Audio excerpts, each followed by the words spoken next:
Welcome. In this session, we will have a look at one of the important ideas which can help everybody in their work and professional life as well as in personal life. What we are going to look at is an idea about taking small steps to get giant leaps, right? Most popularly known with the concept of Japanese word kaizen. Before going into the details of what Kaizen is, how actually it impacts in a positive ways in someone's life, let me tell you a story, which is a very important story to understand before we move forward.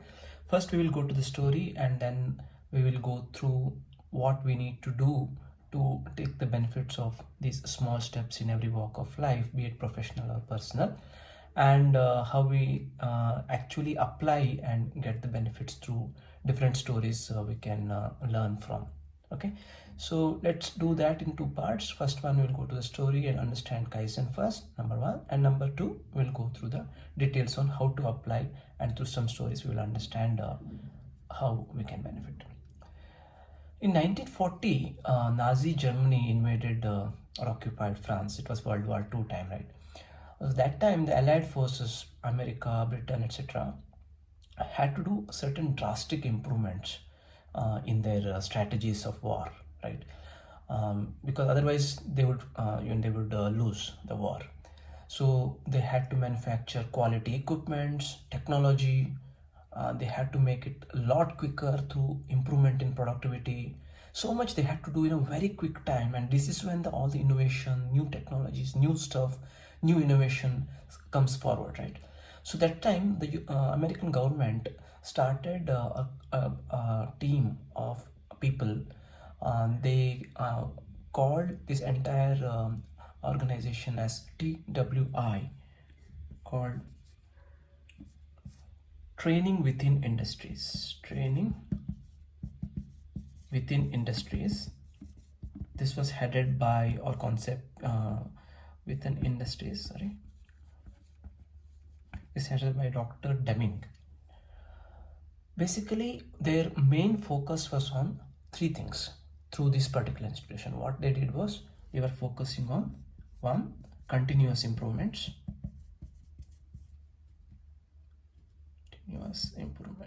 Improvements, right? Second, they were mainly looking for hundreds of small things that they can improve.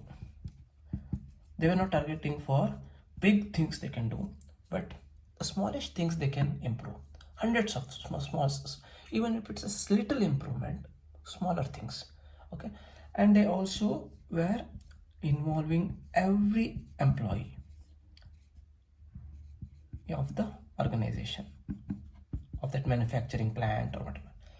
So basically, each employee, even though he may be of lower cadre, lower role, whatever it is, so every single person of the hierarchy, from the topmost to the bottommost, everybody should be involved in this particular exercise, and everybody should come up with some ideas for improvement. They could identify hundreds of small things which they can improve, and it has to be a continuous improvement. With these three premises, they wanted to bring so much improvement so that they can beat the enemy in the war, and that's how they have brought in the highest productivity in the factory floors. This definitely helped them bringing brilliant acceleration of their manufacturing capacity, quality as well as speed, and that was the main reason which resulted in their victory in World War II. And this principle, it was so famous after the victory that even this particular concept was brought into Japan, right? I think General MacArthur, who brought this TWI concept, training within industries concept, in Japan, and had started a management training program to improve and avoid. Japan had that time a North Korean threat. To overcome that threat, he started this management training program to improve just like the Americans did during World War II, applying this principle. And to avoid Korean threat, Japan also started following this kind of practice, and they were greatly successful. And Japan is called this particular practice as Kaizen, right? So this is the core crux of Kaizen, right? So where you are focusing on small things, you are not going to bring drastic improvements in many things. You are identifying small things, you are trying to bring improvements in each and every such thing, and trying to come up with continuous improvement throughout this stage to bring in larger benefits, giant leaps. Because you are focusing on smaller things, there are much more things that you can do because there are advantages with it. And that's the concept of Kaizen, which can help if we are going to focus in on our day-to-day life as well. Now let's understand why or how or what is that way in which we apply the Kaizen principle in our life, right? So let's understand what or why or how part of it, right? Now we understand Kaizen focuses on small things, not big goals, but smaller goals. Not big achievements, but smaller ones.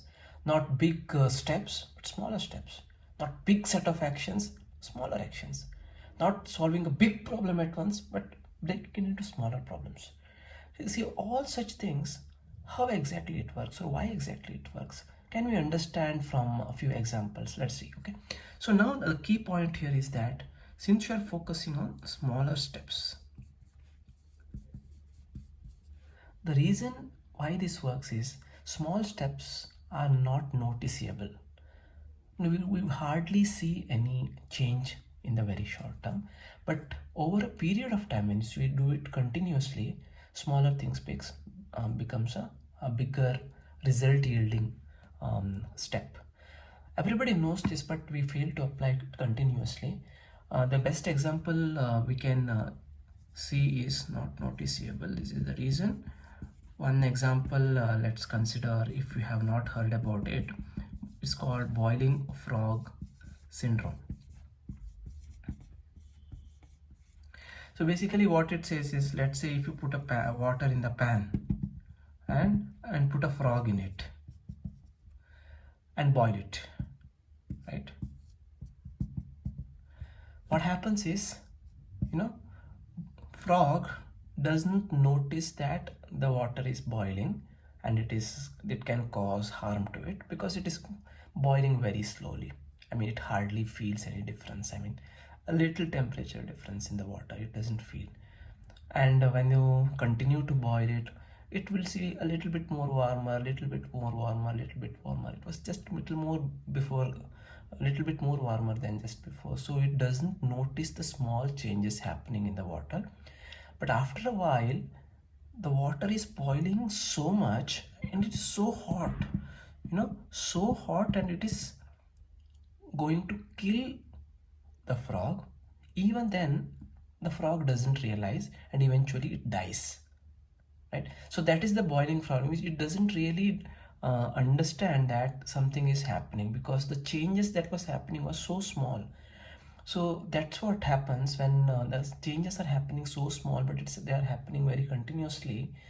Over a period of time, it becomes such a large change, we fail to notice. So because we can't notice that very clearly, we can use it for our advantage also. And conversely, if you have some bad things which are happening in a small step, small scale, over a period of time, it also can lead to very bad outcome. So we have to be careful on that.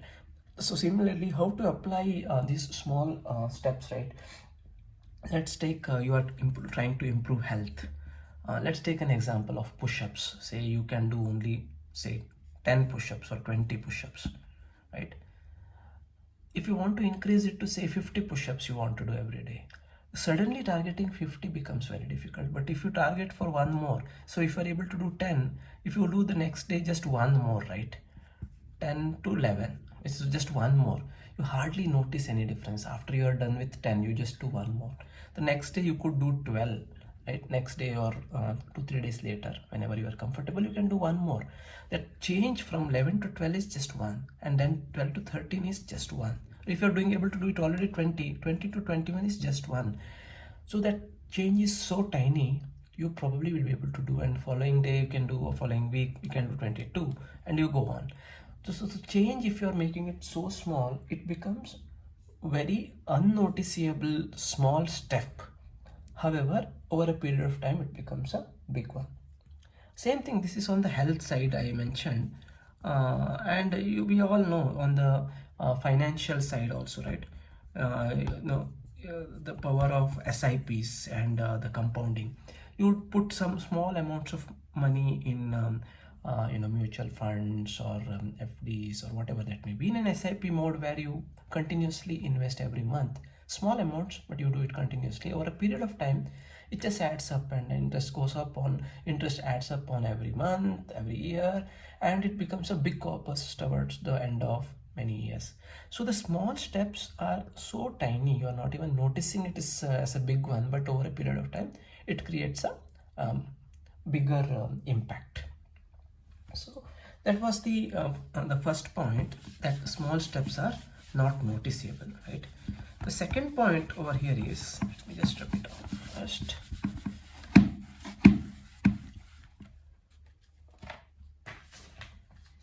Small actions are not fearful.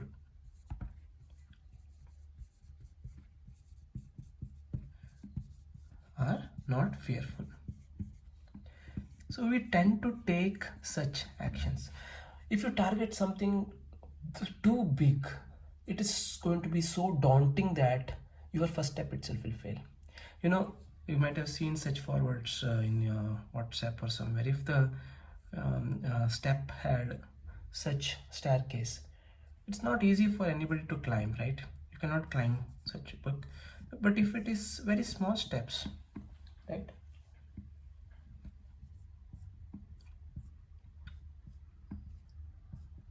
Probably you can try to climb, right? It is possible. It's not daunting, it's not fearful. Let's take an example of say running, right? You would like to run a marathon. You have never run anything beyond, let's say, 1 kilometer also, but you want to run a marathon, say 41 kilometers, right? It's such a daunting task that more often than not, even if you try, you will fail, you will quit. But if you target small, let's say I am able to run 1 kilometer today, let me just run a little bit more tomorrow, 1.1 kilometers plus 0.5, for example. If you target like this, and maybe a month's targets or 2 months targets for a maximum of a 5 kilometer, which hardly takes about 30 minutes, by the way, 30 to 35 minutes for a new starter, 35 minutes. So if you target like that, which is much more doable, it is not fearful, and once you are able to comfortably do 5 kilometers, you move on to 10 kilometers run, and subsequently to half marathon of 21, and then to 42 and all, then it is something which you can manage, right? Because you are setting the goals and targets which is not so fearful, because you are setting a small action. So you set up, okay, this week from 1 kilometer I am going to run for 1.5, increase by 500 meters. That's it. Small actions, doable, right? So they're not fearful. Otherwise, if you target for a big one, right, it is not going to happen. If you have seen a movie Shawshank Redemption, you will see the small actions the hero takes while in the prison. He just takes the hammer and uses that to dug a big tunnel inside the prison when nobody even notices that happens, because he is taking a small actions. You are not fearful. If you target for digging a tunnel using a small hammer and being alone, it's an impossible task, right? But if you do it as a small action, let me do one day, one small piece, day by day, keeps adding, right? So focusing on small actions are not fearful, and that is the reason why you can easily take such actions. It will result into greater benefits, right? So that is the second reason. Now the third thing is, small problems are easy to solve. So when you so third thing point is small problems are easy to solve.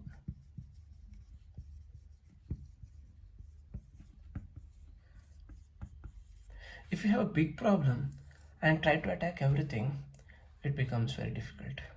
I'll tell you example when I was working in IT industry and I was having a big problem and I was struggling day from the morning till the evening. I was not able to do. My manager came to me, sat with me, and he told, break down the problem.